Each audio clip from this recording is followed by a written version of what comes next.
It's an unknown secret. Niggas might not know it. Niggas might not believe this either. This is authentic fact. In 1990, I say 91 or 92. Remember niggas used to wear them, put the slits on the side of their jeans and shit at the bottom? I brought that to the whole game, not just in Ensley, but around the world. Niggas was not, that shit started in Bessemer in Ensley, Alabama with me having some fire shoes, cutting the sides of it, cause so it'll fit right over my shoes. After that, I started freaking it. I was even trimming the little rougher part off to make it kind of fluff out a little bit. You know what I'm saying? Strings and shit. Wash them hoes right. You gotta wash them about 4 times to get them to do that shit. Man, I brought all that shit. I was dyeing my clothes. Like I was bringing the fashion into that shit too. Like we was Deadpool. We was about that fashion and shit, rapping and shit. We was looking like we was already on. Niggas, you would think how we was running, you would think we was on already. But as far as with the music, so after high school and the Tig Knight started, situation started. I started working. I met dude Big Bill Bell. He was just a worker, dude working with me. He was into music though, and he was an older dude, but he was a hustler or whatever. So we got cool in school at the job or whatever. He lent me a few dollars to go get a ASR X drum machine. That's when right after the ASR 10, the keyboard, they had the drum machine. I got the first one, the black one. So he introduced me, had me get that shit right there. I paid him back on that shit. Then he said, I want to make a song. So I said, okay, bro, let's make a song then. We get studio time at Studio 6 with Frank and Woodlawn. Rest in peace to Frank too. He was a cool white boy. He was shaky at first because he didn't know what we was coming in there for. But once he got seen we went that bullshit, he was cool and then started letting us smoke in there. First we couldn't smoke in there. Next thing you know, it's a party in that bitch. He got relaxed with us, you know what I'm saying? Because I was steady coming back and dropping that bread on him, so he wasn't tripping. But we made a tape called Wait. It was Bill tape. It was his song, but he let me put one of my songs on side B. So I put a song called Wishing Well on side B, just shouting out all the hoods and stuff in Birmingham. From that right there, everybody was on, it started moving more than I thought it would have been because, Bill wasn't the best rapper, but it was just the point that I'm trying. If I see you serious and you willing to try, then I'm willing to help. So I helped him with that shit and we put that out. So then we started going. Then I think I came next was I dropped my CD. Man, what the fuck is the name? The Late Show, yes. That's when I dropped the Late Show. That was fresh out of high school. So yeah, that was about 95, 95, 94, 94, 95. I recorded some of them songs in high school, but then we put the whole thing together. So it might have been around 95, 96 when that dropped. But that had everything on there. And that's when around the time we heard about y'all and see like with who these niggas is, you know what I'm saying? I'm known to go find other niggas when I hear some niggas that I like. I say I'm going to scope them out, go find out about them, and go find them. Actually, you know what I'm saying? Because it wasn't about we looking for the tribe. You see what I'm saying? It wasn't about no hating shit. We looking for who like us and who do what we do. So I heard that shit. I'm like, okay, that's cool. I said, I wonder what else they can do. I heard the Dream Team. I said, oh shit, this is my type shit right here. Cause see, that vibe was a little bit different than I know to me. What was hard about it was Alabama shit, Birmingham shit, you know what I'm saying? So I'm like, okay, yeah, I want to fuck with niggas that's on the same page, you know what I'm saying, that understand. I could tell y'all was students of the game too by the rapping, by the skill level. You see what I'm saying? So I'm looking for other people, iron sharpens iron, you know what I'm saying? So I'm looking for people like that and shit. And I think from there, what was going on? From the Late Show, I did 1,000 tapes. I did Ugly Alabama. I dropped Greatest Spits. I did a bunch of mixtapes. Then what happened? I ended up meeting Attitude from Brighton. I just popped up at this nigga mama house just one day. Her KK let me hear Serious Times, his first album. I just popped up at that nigga grandma house. Man, who this nigga Attitude in there? He came to the day like, man, who is you, bro? I'm like, my bad, bro. Tig, my nigga. I heard you take that shit jamming, my nigga. I want to do some shit with you. He was like, okay, shit, let me hear some shit. I played some shit for him. And since then, just like that, you know what I'm saying? We just started vibing. He seen I was serious, he seen I could spit. I saw he could spit. We hooked up. We started doing what we was doing there. I think we might have been doing Slave Ghost Camp. Me, Attitude, Taz, Karan, rest in peace, Taz, and Chuck and KK on the beats and shit. So that was cool, you know what I'm saying? That was separate from what I had going on. Cause I had started New Cartoons around that time. That's when I had started New Cartoons. It was me and Slink, Khalees Jews. It was me and him. It's just us two. That was after the Deadpool crew and shit. So we started doing the New Cartoon stuff. So he introduced me to take me to Center Street to his crew.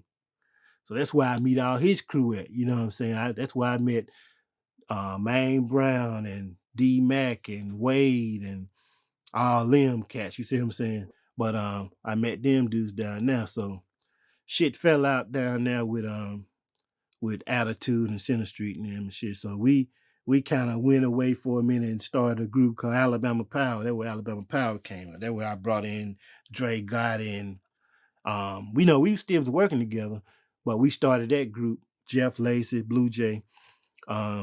We started that group while we was working with Center Street. So that's when we dropped the Center Street All Star Slum America, the tour album. And Yellow Wolf, you bit that shit, bro. You bit it. You running around saying Slum American, but it's Slum America, Playboy. I done got at you one time. You ain't want to answer back to it about it, but we know the truth. Check the back of the check the receipts. You can Google it right now. 2002, Slum America, the tour came out.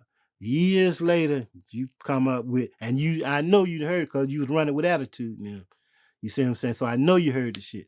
But anyway, that's a different story. My bad. I just had to throw that in. I had to get them shots in there, bro. But ain't no shots. I fuck with Yellow Wolf, but on that particular situation, bro, you know that Slum America was a term that we created flat out. That them two words hadn't even been used together like that, you know, before that. But we do that shit. We drop Alpo. So we got that group. Dropped Alpo mixtapes. We dropped. I was around that time too, bro. I was making beats. I was engineering everybody's shit. I was recording everybody's shit. I was making the album covers. I was sequencing everybody, not just me, about 4 or 5 different people, plus groups too. I'm mixing, making beats, coming up with concepts, doing all this shit, bro. All like just constantly doing this shit a solo. Album covers, logos, names, any damn thing, concepts. That's what I formed, got D and Maine together to make Menthol Kings. You see what I'm saying? That's how they came. I put them two together. Or they didn't have no name. I gave them the name Menthol Kings and then started working with them and whatnot. So that's when New Cartoons, I brought them from Center Street, was kind of shunned them to the side, kind of, you know what I mean? So I ended up bringing them into the fray with New Cartoons. I brought them over to my side of the table. So it was Center Street All Stars and New Cartoons was my shit. We was doing our things over here. From that, they still doing their thing. I'm still dropping. We drop shit together. Main drop tapes. I'm doing main tapes. D dropping tapes. I'm doing D tapes. We doing franchise. We doing who else we doing? Alpo shit still. Then shit came to a head with Alpo. Okay, I'm gonna break this story down. I ain't talked about this in a minute. Some kind of way, I don't know who got it who here, But somebody got into Chuck and Slink ear and said, Tig, man, Tig, watch Tig. He taking all this the royalties, he doing all this kind of shit. You know what I'm saying? So they started going recording without me, but going to the people that I turned them on to. So the people that I turned them on to is coming back telling me, hey, your boy and them been up here recording and trying to do shit without you. You know what I'm saying? So they making a group and doing blah, blah, blah. I'm like, okay, that's cool, bro. You know what I'm saying? I don't know why though, when all you had to do was holler at me anyway. I'm gonna keep it funky with you. I ain't gonna lie to you about shit. So, you know what I'm saying? That shit come back to me. So what I took it upon myself one day, we had Carey House, franchise rather.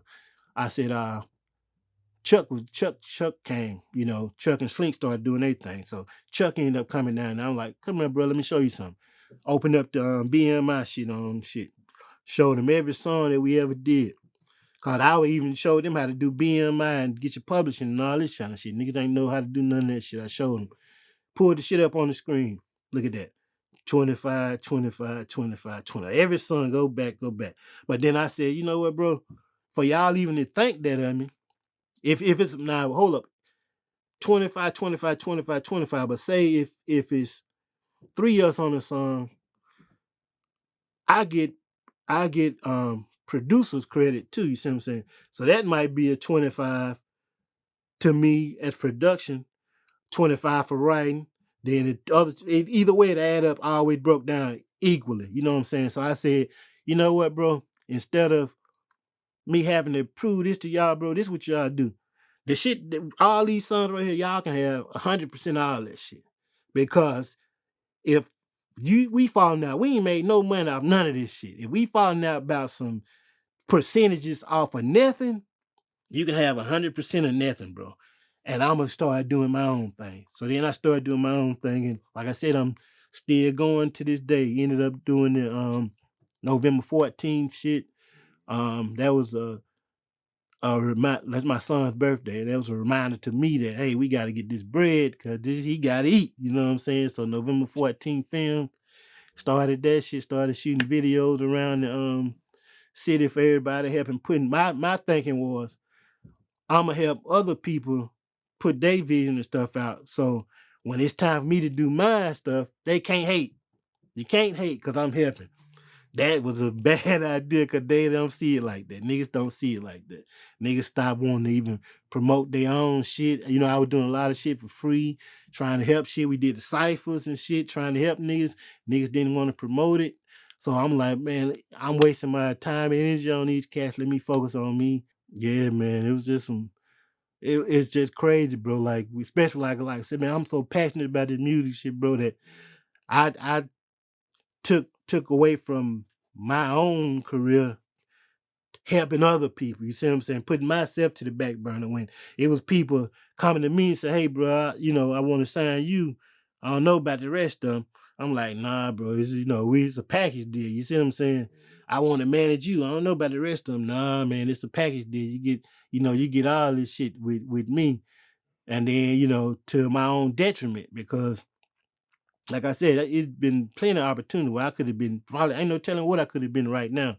But me being loyal and understanding, and looking out for people, bro, that shit, sometimes it shoots you in the foot, man, and backfire on. So this rap shit, it's a volatile business to be in, this music industry, bro. So I'm telling you can be up 3 days later, you down. 2 months later, you back even. You know what I'm saying? It's just up and down. You never fucking know what's gonna be what, man. Cause you have to balance. You have to, even though you pure, like you say, you pure about it. It's other people out there that is in it for just some vultures and shit and some snakes and shit. They ready to leap and they waiting on somebody like you to come through so they can steal that art from you and claim it as theirs or bite your style and what I'm saying, all different kind of shit, man. It's just tricky, man, about finding your people and trusting in them, and it's just like a family member or a relationship with a chick or something, man. When it fall out, you be hurt from that shit, bro, because you was expecting one thing, you was thinking they was moving like you was moving, and come to find out that wasn't the case, and that shit it bothered you. You know what I'm saying? But you got to learn how to, like I said, I was taking all them negatives and flipping them into positives. You know what I'm saying? Shit. I think I I think I brought this is just me talking. I think I brought it's being okay and being cool to rap to Ensley, Birmingham area. Well, I say Ensley. I brought that to the table because, like I said, nobody they went on that shit. What I was doing was taking rap but putting Bessemer and Ensley into it and showing what if you if you listen to Nas or something, like when he did Illmatic, it took you to New York. You ain't have to be there from there, but when you hear that shit and you felt that shit, you was there, you visualized it, you could see it and smell it, everything. Like when my songs and shit, like with hip hop, like I was trying to bring niggas what Bessemer and Ensley looked and felt like. I'm just rap. I'm like, if you want to know what from what 50 years of hip hop is, Tig. That's what you're gonna find. If you find up Tig, you're gonna find 50 years of hip hop. You're gonna find all that shit. That's gonna be from the beginning of it till where it's at right now. You see what I'm saying? That's why I was like, you gotta evolve with this shit. You can't. That's what it's all about. It's about making new. You know, he figured out a way to contribute to get it to the next level, and not just stay stuck on that one level, that one era. You listen to my music, you're gonna see a dude just being himself, not trying to fit a construct, and just, you know, showing you the world through my eyes and just the way I look at my perspective on shit. You know what I'm saying? Like sometimes it's funny, sometimes it's dark as hell. All the times it's real and it's personable. It's I don't talk about shit that's out of reach to the average person. You know what I'm saying? Like I speak about real emotions, real life situations, real shit, bro. That's more what you're gonna get out of when they find me. They're gonna find 50 years of hip hop, but from a Birmingham perspective, or Alabama nigga perspective, though.